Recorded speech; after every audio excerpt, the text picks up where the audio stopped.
Bonjour à tous, ici Lisa Dufaux sur les ondes françaises de Radio Taïwan International. C'est l'heure de la revue Asie-Pacifique, une sélection de sujets d'actualité alternée d'émissions thématiques sur l'Asie-Pacifique.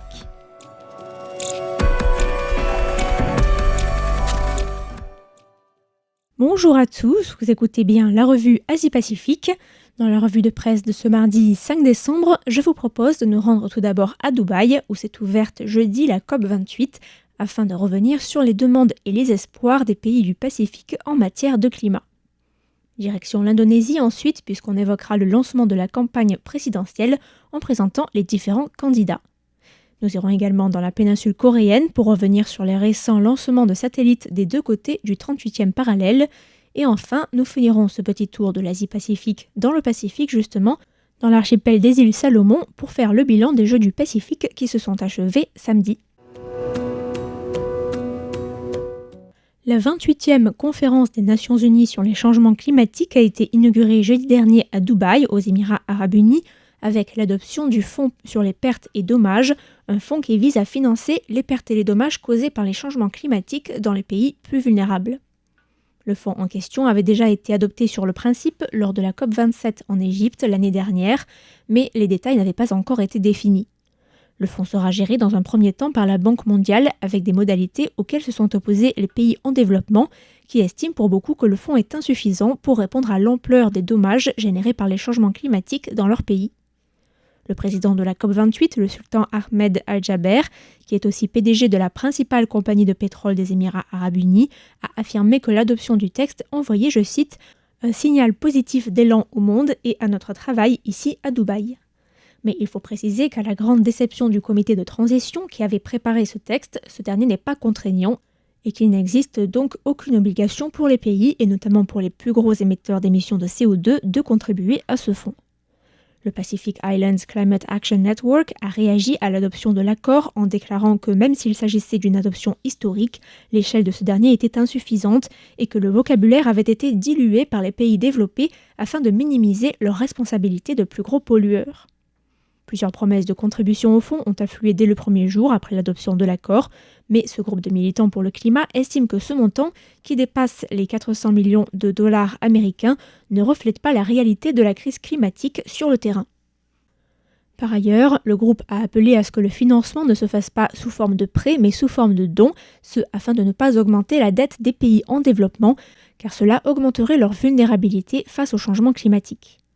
Par ailleurs, le groupe a affirmé que la COP28 devait s'engager à mettre fin aux énergies fossiles et 2 douzaines de pays réunis dans la coalition aux hautes ambitions climatiques ont aussi demandé un accord sur l'énergie et ont affirmé que la communauté internationale n'était actuellement pas sur la bonne voie pour atteindre les objectifs de l'accord de Paris qui vise à limiter à 1,5 degré le réchauffement climatique par rapport au niveau pré-industriel.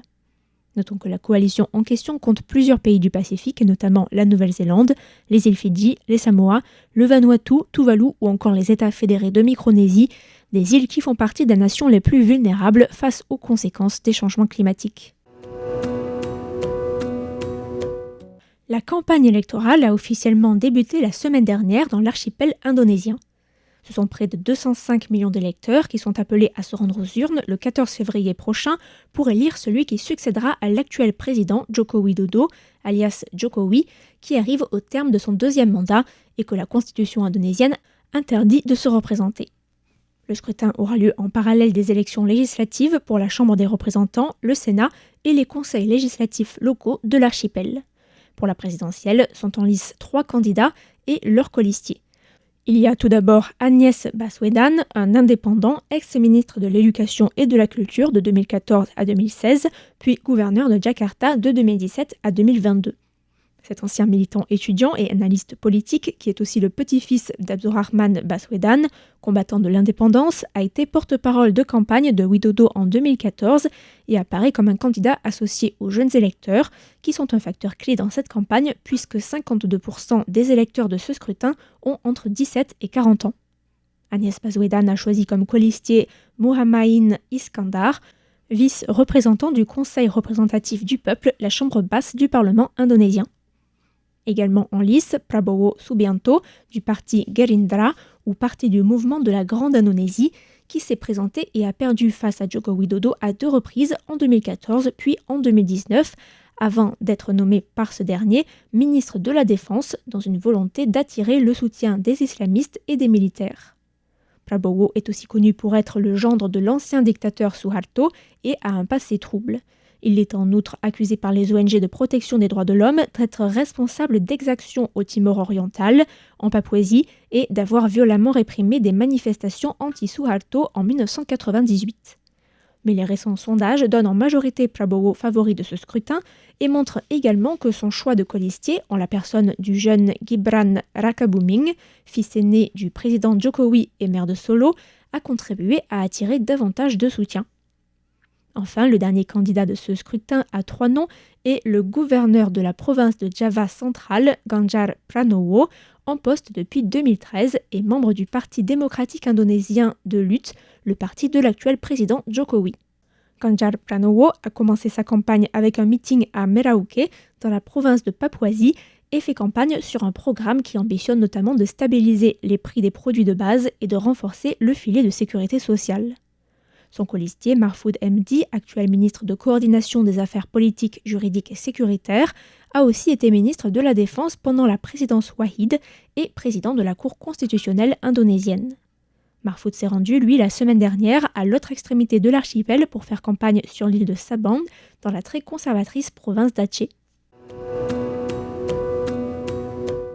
Séoul a confirmé samedi dernier la mise en orbite de son tout premier satellite d'observation militaire de production domestique lancé avec succès depuis la base aérienne de Vandenberg en Californie par la société SpaceX. Le ministère de la Défense sud-coréen a indiqué que le satellite en question était équipé d'un radar à synthèse d'ouverture, une technologie capable de capturer des images à travers des intempéries et notamment des nuages et capable de détecter des objets de 30 cm. La Défense a ajouté que ce satellite permettrait à Séoul de mieux surveiller les activités de Pyongyang et qu'il devrait notamment permettre la détection rapide de signes d'attaque de missiles nord-coréens ou même d'attaques nucléaires. Il a également été précisé que la Corée du Sud prévoyait le lancement de 4 autres satellites d'ici fin 2025 dans le cadre d'un projet dont le coût s'élève à 1,9 milliard de won, soit environ 845 millions d'euros. Le lancement de ce satellite de haute technologie, produit par la Corée du Sud, traduit une volonté de ne plus dépendre des technologies et des équipements américains, militaires ou civils, pour acquérir des images de haute résolution qui sont essentielles pour sa sécurité. Notons également que la mise en orbite du satellite sud-coréen intervient 2 semaines après le lancement, le 21 novembre dernier, du satellite de reconnaissance militaire nord-coréen, un succès après l'échec du lancement en mai puis en août dernier de satellites militaires espions. Pyongyang a également affirmé que d'autres satellites seraient lancés dans un futur proche et la diplomatie nord-coréenne a menacé de détruire les satellites américains si Washington essayait d'attaquer ses équipements spatiaux. Le ministère de la Défense nord-coréen a mis en garde Washington en indiquant que Pyongyang considérerait de telles attaques comme une violation de son territoire et comme une déclaration de guerre. La 17e édition des Jeux du Pacifique s'est conclue samedi à Honiara, capitale de l'archipel des îles Salomon, avec une cérémonie organisée en grande pompe avec chants, danses, haka et feux d'artifice, à laquelle ont assisté quelques 12 000 spectateurs. Ce sont plus de 24 pays et territoires qui participaient aux 27 épreuves dans 24 sports, dont 6 disciplines clés permettant la qualification aux Jeux Olympiques de Paris en 2024. Au total, ce sont 346 épreuves qui se sont succédées du 19 novembre au samedi 2 décembre avec des sports olympiques tels que le tir à l'arc ou la boxe, mais aussi une épreuve très représentative de la région du Pacifique, à savoir le Va'a ou Vaka, c'est-à-dire la course en pirogue à balancier.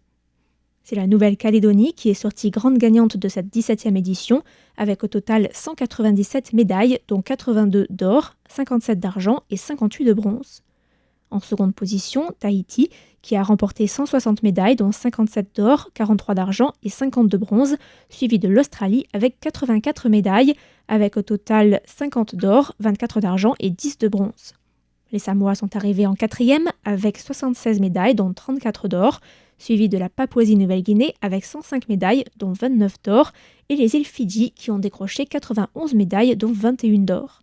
On peut aussi mentionner les Salomon, pays d'accueil des Jeux, qui ont fini en 7e position avec un total de 80 médailles, dont 12 d'or, et la Nouvelle-Zélande qui a décroché la 8e place avec 35 médailles, dont 10 d'or. On peut aussi mentionner que l'Australie et la Nouvelle-Zélande, qui ont rejoint les Jeux du Pacifique en 2015, envoient à chaque fois une délégation sportive réduite afin de ne pas écraser leurs voisins de la région. Enfin, le petit archipel des Tokelau, un territoire dépendant de la Nouvelle-Zélande, est arrivé en dernière position avec 0 médaille, précédé de l'île Norfolk, territoire australien du sud-ouest du Pacifique, qui a remporté une médaille. Notons que c'était aussi une double célébration pour Tahiti, qui a remporté le droit d'organiser la prochaine édition des Jeux du Pacifique en 2027. C'était la revue Asie-Pacifique de cette semaine, présentée par Lisa Dufaux pour Radio Taïwan International. Merci pour votre écoute et à la semaine prochaine.